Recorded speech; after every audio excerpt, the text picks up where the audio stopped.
down. All right. Welcome back to House Bell Show. It's hot. Mike, String. So we're going 1984 album releases. top 5, in Yep. your opinion. Yep. Top 15. You didn't pick 15? No, just 15. I got several honorable mentions, but We've been I got leaving out top loop a 5. lot. I just I thought I'd know. throw that in. All right. So when I went for 84, this was kind of like I left this up string. I said, "String, give me a year, and I'll get Mike, and I'll tell him same year."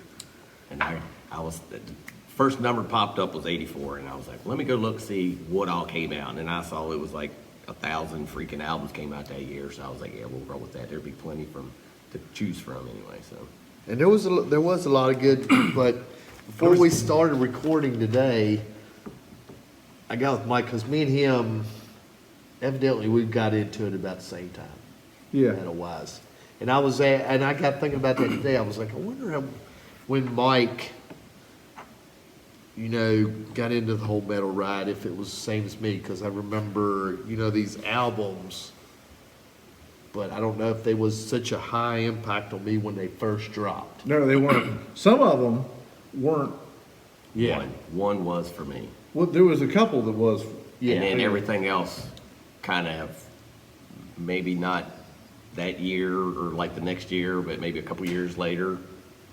Because I really didn't start really getting into a lot more, I guess, of the obscure stuff until I started hanging out with you guys. But everything that I had was just whatever was on TV, and that was all we really had. Yeah, I mean, that was the way it was for me. I mean, I was telling you, Mental Health, really opened the doors for everything. Yeah. Oh, yeah. But I mean, we're talking middle school. That's what I remember. Yeah. And Things Darren happened. Dove and Brian, like we was talking earlier, Darren Dove, Brian Hess were like the metalheads Yeah. when we was in middle school. So y'all want to just do this? Let's just do this. Everybody does their one. Yeah, this one's a little better to do it that way. So, like, you go 5, 5, 4, 4, 3 down. All right. And do you want to do like? You gotta, Well, I'll mention I'll just start at number 5, and then we'll go because we did I guess a Facebook, poll.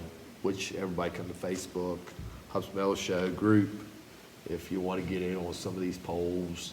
But we did one where they only have one choice, which really sucked for them. They only get one album to pick from 1984, what they thought was the best one. And we'll do that one here in a minute. So I went with number 5, which this album was not brought to me in 84 by far, but I'm going with Black and Blue self-titled.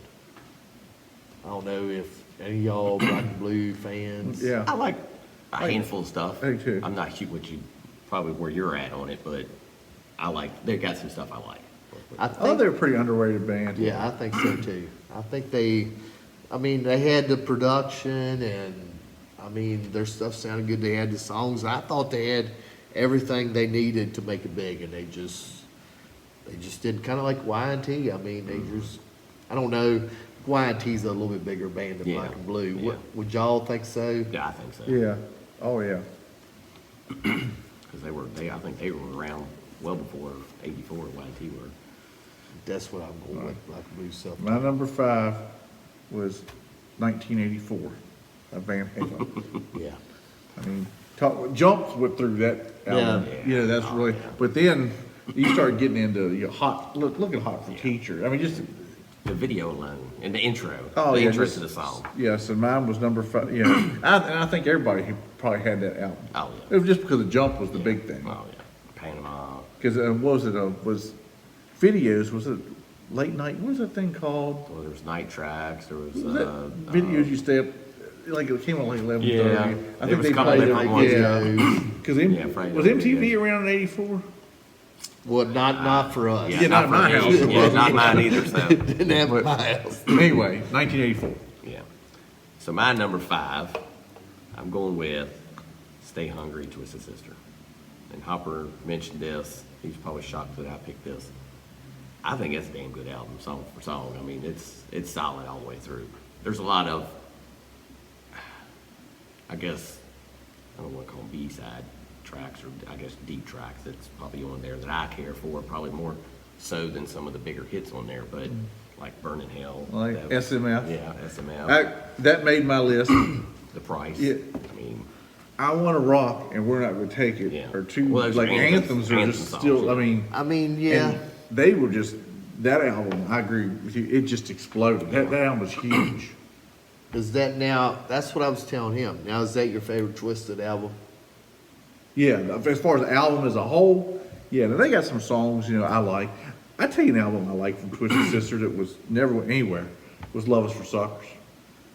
I liked Love Is for Suckers. That's because Red Beach played on that album. But I liked Love Is for Suckers. Now, I'm Can't Stop Rock and Roll. That's probably my favorite Twisted album. The one before Stay Hungry. But I mean, I don't know, Stay Hungry, I like it. I remember getting that cassette. I remember seeing Dee Snider holding that bone, And apparently, you ever watched, I think it was like a documentary on them or something, where the band that picture was taken like at the end of a photo shoot of the Yeah. band, and they decided to put it on, I think it was like a pissing match or something, wasn't it? What was the photographer? oh, that's that dude I talked to, Yeah. man. He wants to do an interview. Yeah, and I heard it was because It's not he was Ross promoting. Hamlin, it's He was promoting that book, and that's where I heard him talking about that whole that whole photo yeah shoot. that Yeah. photo shoot for that. I can't think of his name either, but Yeah, God, I anyway. feel like an idiot too Yeah, because he's a pretty famous. I got. Did you get his coffee? Oh, have you seen his coffee table book? The guy that done that album cover, Uh-uh. because he's done a lot of cool stuff. He done like Under Lock and Key. I mean, he's done super cool stuff. That's Huh. Ozzy. He's done like Ozzy in a tutu, and it's Oh, just yeah. like, yeah, he's got some cool pictures. I think didn't he take the picture where he's sitting on Wise the toilet? guy. Too? Wise guy. Yeah, that's his name. It's Mark Wise. Oh, I think it's Mark, because I think his Wise guy is what his like. like his website address or something. Yeah, or something like that. Yeah, but I'll have to show you that book. Because we went through and talked about doing a show where there's like crazy pictures. Just like there's all these pictures of Eddie Van Halen. Yeah. Now since he's passed, they're like even that more special. But he had done that album cover. And like he done Under Lock and Key. And he done a bunch of Motley stuff. Should I just go ahead and... Yeah, you got it pulled up. They were down there. All right, so I did. Like I said, they only had one album to pick, but most of them, they went through and stated, they liked more. But we'll go ahead and start off with Jason Klein. He put Maiden's Power Slave. And Rob Farley, which is our dude from Dr. Pepper place, he said hands down Rat out of the cellar. And Doc, and he's a big George Lynch fan. So. He said Tooth and Nail. He said absolutely worse. Absolutely wore those two albums out. Honorable mentions, 84, Slide It In, Ride the Lightning, Last in Line, Power Slave, and Wasp. A lot of damn good music come out in that year. Mike McKay, Rats Out of the Cellar. Doc and Tooth and Nail, Twist Sister, Stay Hungry, Dio, Last in Line. Randy Hartman, Kiss Animalize, which That don't surprise me. that's I He's a expected big that. Kiss fan, so. Jared Lambert, Wasp, self-titled, Sammy Hagar, VOA, Dio, Last in Line, Helix, Walk, and The Razor's Edge, and Y&T and Rock We Trust. Yogi, Eugene, Ride the Lightning, John Page, Ride the Lightning, or 1984, Metallica wins. Tony Gamble, Ride the Lightning, and Motorhead, No Remorse. Robert Ford, Out of the Cellar, Stay Hungry, and Last in Line, and Ride the Lightning. Chris Anderson put Queensryche, The Warning. Danny Crider, Oh, God. and he only named one. What? Danny No. Crider only named one album. Said Wasp debut album, everything else could wait in line. Mike May put so many great choices have been named, a few others that were great. Love at First Sting by the Scorpions, Armor Saints, March of the Saint. A great year for music. Mike Griever put damn great year for music. Judas Priest, Defenders of the Faith, Iron Maiden, Power Slave, The Replacements, Let It Be, Metallica's Ride the Lightning. All So, good choices. Yeah. So you had a lot of, couple in there that I had a hard time knocking them out of my list. That's what made my honorable mentions. Yeah. But I didn't even think about the whole Dio thing. I mean, I like Dio, but Holy I guess Diver was a it's better Dio. album than Last Yeah. of Mine, in my opinion. But I mean, all right, since Danny's done threw it out here, I don't know if I'll put it as the best album to come out that year, but it's my number 4. We're going with Wasp self-titled. And then after we just found out Wasp is gonna be torn this year after 10 years, it made it even that much stronger of a 4. I mean, their self-titled is, It's Yeah, solid. Yeah. it's a good album. and I will say, when I picked my top 5, it's like we've talked before, you can't have a clunker. Your album's gotta have It's gotta be solid. solid song after song after song, and that's why Wasp. I mean, now when you get to mine, it's like, now you gotta figure out who's got the better songs. Because there's no clunkers on any of the top 4. Totally agree. My number 4 was Up the Irons, Power Slave, Iron Maiden, man. I'm a Maiden fan though. And you have Aces High, Oh, Rhyme it's and got some Ancient great Oh, yeah. songs on there, but there's a couple clunkers on there for me too. I like Maiden. My brother got me into Maiden. That's who got me into Maiden and Power Slave. I listened to the heck out of that album. But that was my number 4. And Power Slave got a lot of love. I mean, when I'd put up, Jason Klein's right in there. I mean, right off the bat, that was the only album he mentioned. And all the stuff Jason Klein listens to. I mean, y'all know Oh, Jason yeah. Klein. And to put that album and be the only one he mentions. I think that and Peace of Mind are probably my 2 favorite Maiden albums. But like I said, I'm a big, Number of the Beast. I'm a Maiden fan, so. Of course, we're talking about length of songs. Oh, yeah, they got some long Oh, my ones. length, yeah, they can shorten some of them, but, Yeah. but I don't know, it's solid. Yeah, I like them. yeah. All right, my number 4, we've already mentioned it. I think you mentioned it there, 1984. That was my album that kind of got me around that time frame. And when that album came out, I mean, that one was the one that kind of led to more and more stuff. Yeah. And I remember having that on cassette and just wearing that cassette out, man. Listening to that thing on the bus and all over the place. And you got, And like I then said, all kinds of great hits on that song. and I guess you've got the whole Michael Jackson solos got to be around that era too, with the whole Eddie doing the Beat It solo. Yeah, so that's. Well, I might as well do my number 3, Van Halen, 1984. There you go. Van Halen, they brought, like we already said, they made metal mainstream. I mean, Eddie come out, a lot of people were maybe upset because he played keyboards on Jump, but then they had number 1 hit. I mean, Still, they still play. yeah. I mean, the Yeah. 3 songs they released are songs that are on the radio all the time yeah. with Jump and Panama. And Panama Hot for is Nature. my favorite Van Halen song. And I Probably like ever.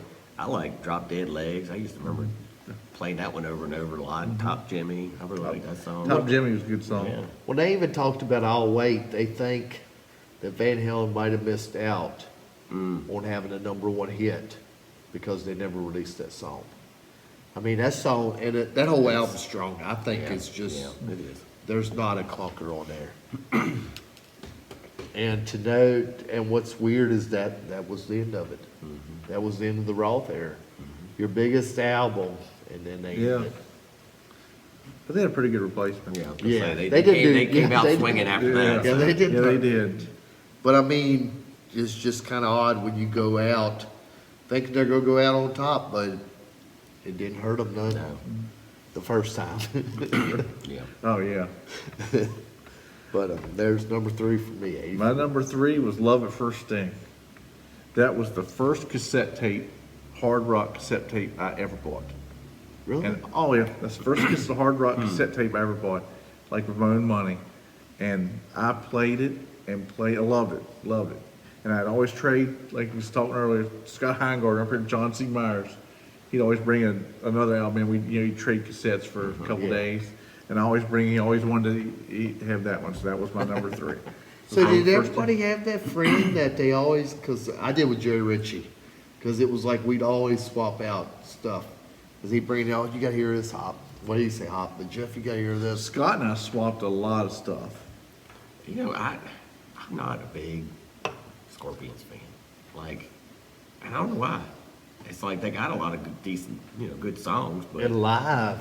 And, well, I've Golly, never they seen them sound live. great I've live. heard I've never seen I've them. never but seen them, I've heard but they I are mean, very good live. Because we listened to at the Vulcan fucking yeah. when they did "Rock You Like a Hurricane." That was spot on. I mean, like I said, they got a lot of big hits and stuff that I don't mind. And like probably the Zoo's probably my favorite song. Yeah, that's good. But it's just sometimes it comes on. I turn it. Like I'm just not in the mood to hear it or something. I get tired of Winds of Change. Yeah. That right there has been that played a was, little. It's a little overplayed, overkill. very Yeah. overplayed. All right, my number 3. It's been mentioned. Wasp. Self-titled. How can you go wrong? I'm like you. I think I had a little bit of influence knowing that we bought tickets. We're going to go see, in November. I mean, we got them already, and then hearing, Blackie on Eddie Trunk's radio show and just hearing, kind of what he's been up to and just getting excited about it kind of put that little flame underneath my butt there. But, I mean, and Blackie's just got a voice that he's unmistakable. Yeah. And just that little raspiness, but he carries himself very well in singing. And it wasn't on my list originally, and then the more I listened to it first, because I like to go back and just kind of revisit these because it's been a while. And I was like, well, it's good, and then I started listening to a lot of other stuff, and I'm like, man, I remember this album being a little better than this, having more stuff on it. And it's like I just pulled back in and re-listened to Wasp again. I was like, yeah, that's like- got to go on there. When I mean and if you really dig into the Wasp stuff, I mean, that him and Nikki crossed paths. Yeah. He was sister and Pulling Eddie's video or his podcast thing or whatever it was, he said that I guess Blackie had that image what he was doing first, and Nikki actually him and Nikki talked, and like he was like, he asked me if it was okay if he went with that look, if they could carry that over, and he was Well, like, yeah man, go for it, you knew that Livewire where Nikki sets his pants on fire, that was completely Blackie. Nikki asked him if it's all right if I do that. Blackie's like, yeah, go ahead. So that was all when it went into kind of cross paths, which probably a good thing they didn't stick together because they both created blockbuster bands that. Speaking of cross the paths, when I go back to Power Slave, you knew Bruce Dickinson and Nikki crossed paths. Yeah, yeah. Not in a whole different way. Yeah. That's where Tattooed Millionaire came from. Yeah. Yeah. Okay. Yeah, because that's in the dirt they talk about that. Oh, is it? I think you talking about where Nikki goes out his window and goes up to he nailed Bruce's wife. put her knickers down and everything. That's what, Yeah. yeah, there's no love for Nikki Sixx from Bruce Dickinson. well, I can see You're just talking about crossing paths. Yeah, that's a whole different cross band. All right, so number 2 for me. And I don't know, I've known Mike a long time. And until I've known Mike recently, I always thought and he still is, you will always be the Rat Man. You will always be, to anybody that went to school with you knows you were the Rat Man. But I I was a think diehard fan. he was a big Motley Crue fan too, I like Crew. back in the day. I like As Crew. probably almost as much as Rat. Yeah, I like them a good bit. But I guess you just kind of went the Rat way. I don't know if it was to be different or. I just liked it. I like Steve Piercy's voice. You know what I'm saying? He was very distinct. I just liked it. Yeah, he was. But you ask anybody that went to school with us, who was Rat's biggest fan, they will point at me. Yeah, I was the. He I was the a Rat huge fan. Yeah. Never saw him live. I was supposed to see him. Something happened. Show got canceled. Then I was supposed to see him again, and then it was a family emergency. Didn't get to see him, so I never did see this one band. I've seen I don't know how many bands, but I've never seen that band. But it wouldn't matter now. I don't know if I want to see them now. Yeah, I don't know. They came close by. I think the to come first on. time I seen them, I can't remember if that was, I know I seen them with Great White that time, but, or, no, that was Doc, I think it was. No, I think it was Great White that I seen them with them, and you didn't go to that show. No. And I thought they sounded really good on that show. And then the time that you went with me, Yeah. which was my second time seeing them, yeah, they weren't. I've they never- weren't on point that night. Or I should say, Stephen wasn't on point that night. He was rough. He was, last time we saw them at M3, he was Oh rough. God, yeah. But I will say, and Mike can probably back me up, catalog wise, got some of the strongest music ever Oh written. yeah. I mean, you take them first 4 out, even the album they done, Infestation, is a strong album to be done all them years later. But anything that was done with Rob Crosby is strong stuff. I mean, I don't know if he was that much of a riff writer, but I mean, them first 4 albums, hands down, song for song. And now this is coming from a diehard Motley Crue fan. I will say, song for song, album for album, they've got. I've always said they've got the better catalog. Motley's got the bigger hits. But I mean, Rat's got, Even their songs that Rat didn't release was good. yeah. There's a lot of songs on Out of the Cellar. Everybody think Out of the Cellar, Wanted Man, Back for More, and Round and Round. You know, She Wants Money, I'm Insane, You're in Trouble. Yeah. Great songs. Yeah, great songs. I mean, that album opens up with Wanted Man, and it just never stops. It's kind of like Appetite. I mean, Out the Cellar just never stops. That's why it was number 2. I mean, and when I mention my number 1, you'll understand. But, you know, Out the Cellar is a strong-ass album. My number 2 was Stay Hungry, Twisted Sister. We don't need to go down that road again. But that was my number 2. But why do y'all think The Price wasn't a big song? Because The Price is an awesome song. Oh, it's a It good is. song. I don't know. Maybe they just didn't want to. They had like those anthem songs, and they didn't want to follow out with like. I mean, more I of know a they did a ballady kind of- video, but the song never. But the song, I listened to it the other day, and it's still a strong Oh, yeah, song. It's a great song. Stay Hungry, I think the whole album is. I mean, there's not a bad song on that album, in my opinion. Yeah. I agree. Well, my number 2, which kind of, I overlooked it the first go round, and then I saw it, and I was like, man, I need to go listen to that one again. And then I was in crunch time today trying to finish this damn thing up, and I listened to this, and I was like, holy crap, I forgot how great this album was. And that's Metal Church's Metal Church. Damn, solid album. Heavy. I never got into Metal Church. There was like a They song or were two. they were one of those bands that I didn't come across till years and years later. And, you know, right after I probably hung out with him and got into all this other heavier stuff. But yeah, it's solid album. I love the song "Gods of Wrath," the song "Metal Church." There's just some great heavy hitters on there. All right, before I do my number 1, I forgot Fred Albert. He's not on Facebook, but he did. I messaged him last night, and this was an album. I don't know if you looked at it, but me and him talked about it. He picked Y&T's and Rock We Trust. Great album. I mean, but man, it went up against a lot of strong albums that year. I really wanted to put that in my list, just because, especially after we seen them and how phenomenal they were live. And I was so glad we got to see them that year. And you know, if I ever get a chance to see them again, I probably will. But I really wanted to put them on my list. But there was a couple of songs on there I was just like, I couldn't. Yeah. It wasn't enough to get it in the top 5. Maybe top 10. I could probably fit it into that. But Did you go back and listen to that? No, I didn't even see that when it was released that year. And all the lists Yeah, I a lot didn't of see stuff. it. And I may have, actually, when I started pulling it up, I had all these albums that came up top of my computer, and I was just kind of scrolling Scrolling, through, and yeah. I'd be, okay, I remember, I remember that one, I remember that one, I remember that one. And some of them that I didn't remember, I clicked on.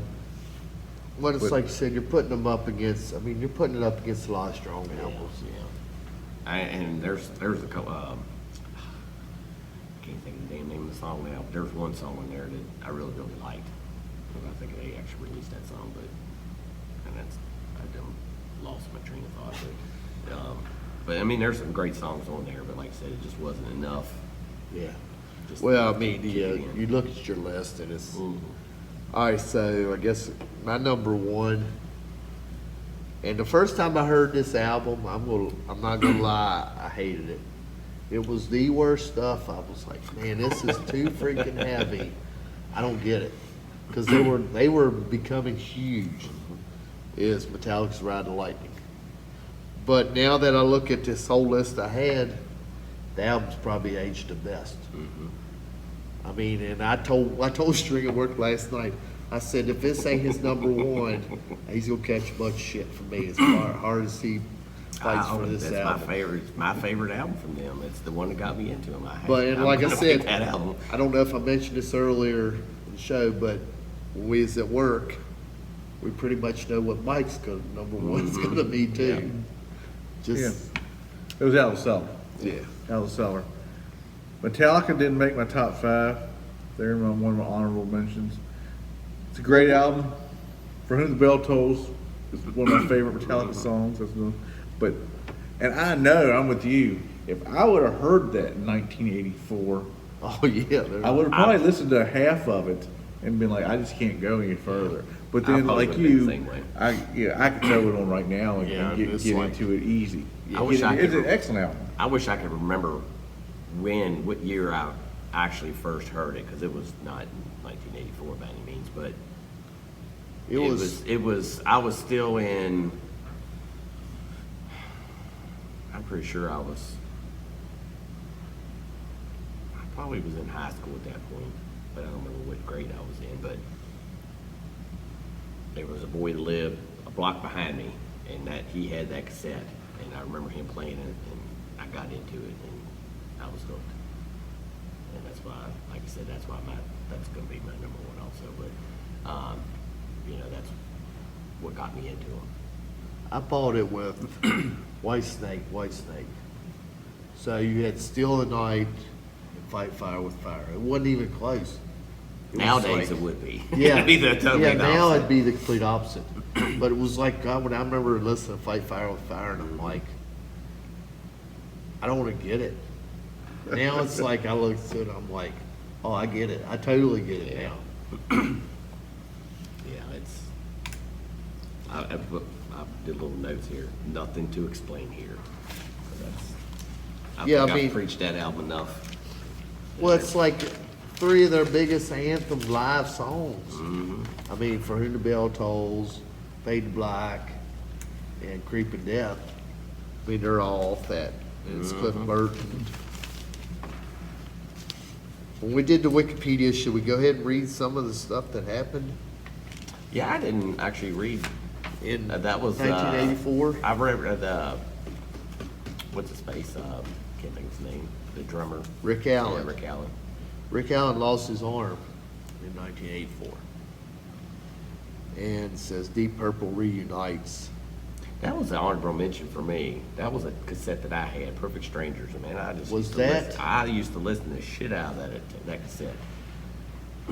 Now I remember this happening, and because I was a huge Crew fan then, and nobody really knew what was going to happen with the Crew.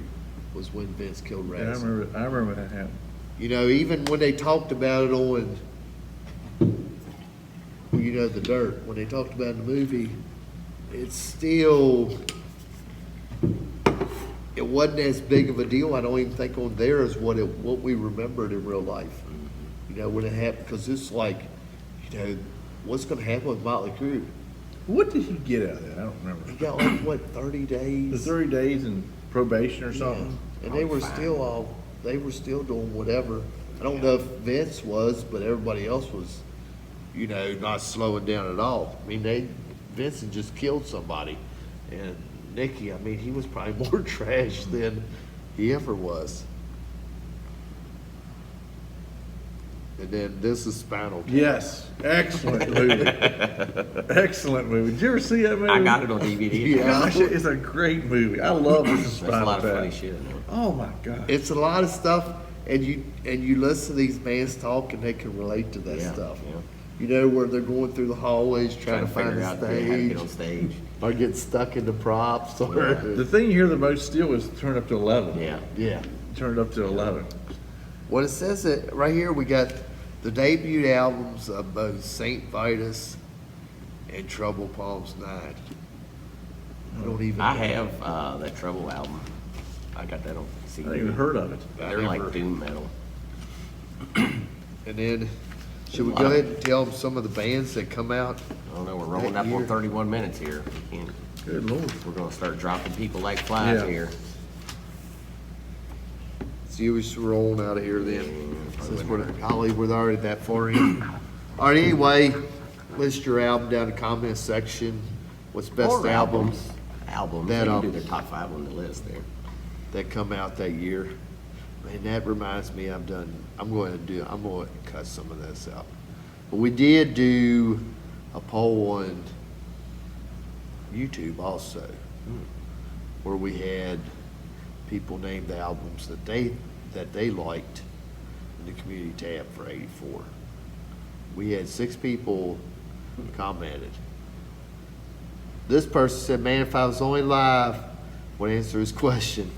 I sadly wasn't even introduced to any kind of metal at a young age either, but I kind of just found out on the radio. Never really collected any albums either, so yeah, call me uncultured if you want." Well, there's like we mentioned, there's a lot of the stuff we didn't even know of back that far. It wasn't until years later. So, I mean, some people just don't, they just hear what they hear on the radio and that's what they get. I mean, that's, So I mentioned Fred, but Fred actually did comment. He said, far, far too many. I'm going with Metallic's Ride the Lightning, followed by Judas Priest, Defenders of the Faith. that was, Which a, I that, don't was a, even- that was a strong one Yeah, on that that list. was, They that didn't would make be it, my, but mhm. it And would then make top 10. It would've been Iron on Maiden's top 10. Power Slave. Steve Bondison said Dio's Last in Line. Kent O. Pressburg said 1984. And Liz Ride the Lightning. And PJ Faherty, Iron Maiden's where's Power the- Slave. where's the Yeah, we prop? even got the prop. I don't know if I butchered that too awful bad. I butchered some You shit struggled my a little time. bit. We'll give you that one. But yeah, that was our input for the YouTube channel. The two big U's. So I guess we're gonna roll out here since we're in 33 minutes strong. I guess y'all stay safe, stay strong. Love, love. Hey, hey. Y'all keep talking. I got one this sucker. Y'all be good. Till next time. See ya.